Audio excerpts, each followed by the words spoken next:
Genuine masculinity is not out here to hurt people. It's absolutely the opposite. It's out here to protect. And when bad things happen, they call traditionally masculine men. If you need a firefighter, you need a masculine man. When you call the police because of the problem you have, you want masculine men. And as soon as a woman or a man is in trouble, when you look for backup, you look for masculine men. And masculine men have a duty to provide and protect those they care about. We have a duty to do things we don't feel like doing because we know we're supposed to do them. And that's why we stayed in the Titanic and died.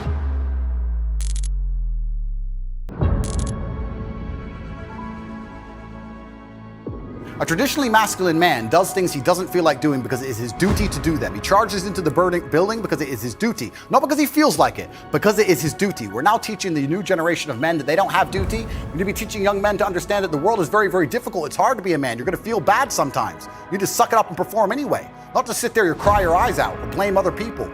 Men, you need to understand that you are the backbone of the slave force. You always have been. You're the men who are going to die in a war. You're the men who are going to build the roads, dig the trenches. Nobody gives how you feel about it. You're the backbone of the slave force, and they don't give a shit about you doing anything other than using your time and using your energy and using your life force to advance their civilizations. But the second you have a point of view, you're not allowed to stand up and say it. No, shut up, go dig the trench again, then go home to your wife and your kids who don't care about you. The society looks at men and just thinks of us as workhorses. That's what we are. We always have been, and we still are to this day. And the workhorse isn't allowed to talk. I say that life as a man is exceptionally difficult. I say the most beautiful and the most terrifying thing about being a man is you're born without value. Society doesn't care about you. You're only going to be cared about based on how useful you are. You have the chance to build yourself up and become a superhero if you're prepared to do the hard work and be indefatigable enough to never quit. But if you're going to stand around and wait for a handout, nobody's going to ever respect you. And I think that a lot of people have forgotten about how difficult and how competitive it is as a man. We're always in constant competition with each other. And it's your duty as a man to stand up and say, I want to be as important and strong and good-hearted and God-fearing as possible, and I need to work hard to achieve those things. You have two choices as a man. You either realize the truth about reality and understand how the matrix is suppressing you and affecting your mind. You either wake up and you are now in battle against the matrix itself, or you accept the programming. And when you accept the programming, the battle doesn't end because you're in a battle against your own mind. If you believe the shit they want you to believe, you're unhappy, you're depressed, you're miserable. So you're either fighting against yourself inside of your own mind, living in some semi-depressed state, sitting on the internet, talking complete bullshit in these liberal hate mobs, or you understand the truth about what's happening and you're in the war against the matrix. You can't escape this fight. Everybody watching this is in this fight. I'm in this fight. You're in this fight. We're all in this fight. Yeah. The war is here. When the battle turns up at your front door, you can't just cower. Someone has to fight. So yeah, maybe I'm at the front, but I'm also in a unique position to handle that. One, because of the stress. Second, because of the finances. Third, because I'm hard to hurt. So I feel like it's my duty to God. You're going to have to fight. To all the men watching this, you are going to fight somebody at some point, either the matrix or your fucking self. Choose. I refuse to turn on myself. I'm not going to be the guy who turns on myself and makes an enemy out of my own fucking mind. No, sir. Me and every single thing inside of me is on the same team. And when the enemy appears, then it's on. If it's on, it's on. That's the game. I say to men, listen, you need to become as strong as possible. You need to make a bunch of money. You need to prepare. You need to have 7 passports in 7 different countries. And you just start sitting there getting paranoid and panicking and getting things done. This is why I push masculine excellence, because when they come for you, when they come for us all, if you have no weapons to defend yourself, you're going to be one of the 12,000 in the ditch. So you're going to be numbers. At least when they kill me, they know who they killed. You have to aim for something.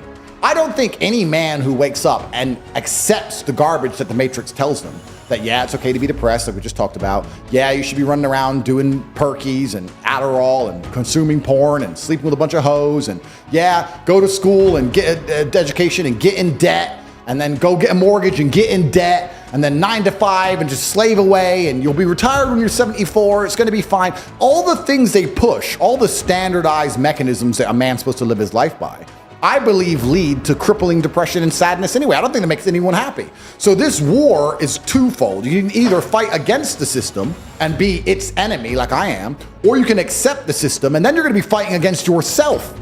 If you're the kind of person who searches for happiness, whether male or female, in my experience, people who search for happiness end up doing hedonistic, temporary, stupid things.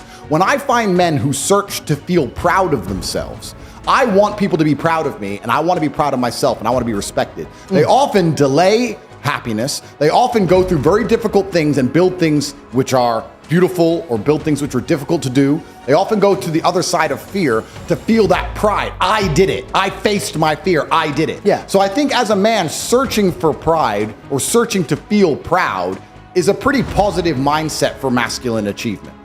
If you choose pride over happiness, you're going to make decisions that you're proud of and that people around you are proud of, and it's going to be better for yourself and better for society and better for everyone who loves you, everyone you care about. Completely. I think the best thing a man can do is wake up and say, what can I do that's going to make me proud of myself and other people are proud of? But I just say if you were to take a man and say, how would you make your parents, your girlfriend, and yourself proud of you? And then I have to sit here and analyze myself. Is pride the driving vehicle for me? Like, why do I even do what I do? Like, do I feel proud of myself when I awaken people to how the matrix works? Well, yes. But is that because I believe I'm helping them, or do I just feel happy in and of myself? Why do I own all the things I own? Why do I want all the things I want? And it's very interesting, you asked a question earlier before we got down this point when you said, has money made me happier or made me more anxious? And the answer to that is both. I think that you're supposed to be stressed, but I actually love feeling stressed. I've had 87 professional fights. For about 3 of those fights, for some reason I wasn't nervous, and it really bothered me. So why am I not nervous? I like feeling nervous. I like being stressed. I fight better. I react quicker. Have you ever been jumped, like you get scared if someone jumps out at you? That's when you're the fastest you've ever been. Yep. So I think stress is a fantastic motivator. It's a beautiful thing. But I was saying to this girl, I don't get any of the happiness you get from life. If I have to suffer so 50 people can live content, I believe that a man should do that. For the longest period of human time, for a man to be respected, for him to even be admired by society on any level, to some degree, he had to be a warrior. That's what men did. We fought. Right. That's what men did. We fought. So if you're out here as a man and you have no battle in your life, no conquest in your life, no form of war in your life, then what you do then? Every single man watching this knows that women want fighters. Every single man watching this would love to be able to say he's a fighter, but 99% of the men watching this will not go fight because they are afraid. They're all coward. Beauty lies on top of the mountain, my friends. You have to climb it. You have to get all the way up there to see the peak and its amazing view. Let me tell you something. I'm happy because all I've done is suffer. That's all I've ever done is suffer. This is how I got here. Suffer. My life's been nothing but suffering and trauma. That's how I got here. That's why my worldview is so brilliant. That's how I can wake up, and as long as no one has a gun to my head, I am happy because I have suffered.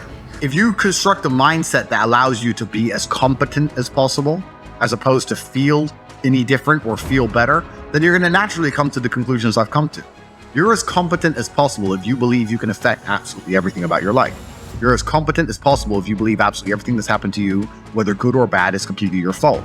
You're as competent as possible if you believe the bad things that happen to you are going to allow you to work harder and become even better. When bad things happen to me, the first thing out of my mouth is good. I think that a lot of people don't understand that it's all of the challenges and struggles that's going to make them, it's either going to make or break them. I don't read studies very often, but I was sent a study about stress from somebody. It's probably the best study I ever read. And it's talked about the placebo effect of stress. And it said that they took some of the most stressed people in the world, CEOs, etc.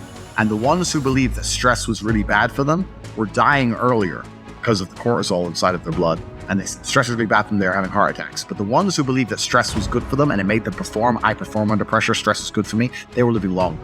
So the same drug inside of their blood, how they framed it inside of their mind had different effects on their body. So from that point onwards, even though I already thought this way, I knew I was the right way. I knew it was the right way to think innately, because I've done pretty good in life that way. But this confirmed it. Every time I feel stressed or under pressure, I get excited. I hate to not be stressed. I wake up and I'm like, everything's fucked. Good. Yes. Like, that's just how I am, right? But it's how you adopt. It's how you look at the problems and how you use them to fuel you. So the question was, what's the problem for the average man today? What's the biggest problem? I think there's a whole host of problems. But what you have to do is frame it inside of your mind and understand that all of those problems are going to allow you, give you the fuel, the unlimited motivation that you need to become a successful and beautiful individual if you frame it in the right way. If you take a man and give him a life shielded from problems that he never has any to face, I guarantee you he's terrible at being a man. The best men in the world have gone through shit. That's why women love scars. They didn't kill you. That's the whole point of it, right? So the best thing you can do as a man is look and go, okay, this is hard, this is hard, this is hard, this is hard. I feel negative because these are all so difficult. I'm struggling with X, Y, Z. Let me internalize all of that and turn it into a superpower. Let me become genuinely uncomfortable with my situation in life and go and fix things. Because like I said, the universe is absolutely and utterly very giving. And if you truly hated being in the position you were in, you wouldn't be there very long. So I think that the number one problem with the world today and the biggest problem that men face isn't the problems themselves. It's just the way that they've been taught to mentally frame issues. People think when bad things happen to them that somehow they're a victim to the universe and bad things only happen to me and this is so terrible. They don't understand that bad things happen to everybody, and the most successful person you know had all those maybe even worse. At least the same bad things happened to them. They just framed it differently and used it. That's the difference. So I don't pray for an easy life. I pray for a life of difficulty that allows me to become a better and better person. I pray to become more competent to handle problems. I pray to put myself in a position where if the mass media machine attempts its very best to destroy my life, I can laugh and smile from my villa in Dubai. This is who I pray to become. I don't pray that nobody hurts me. I pray to be able to fight. So it's just a different mentality.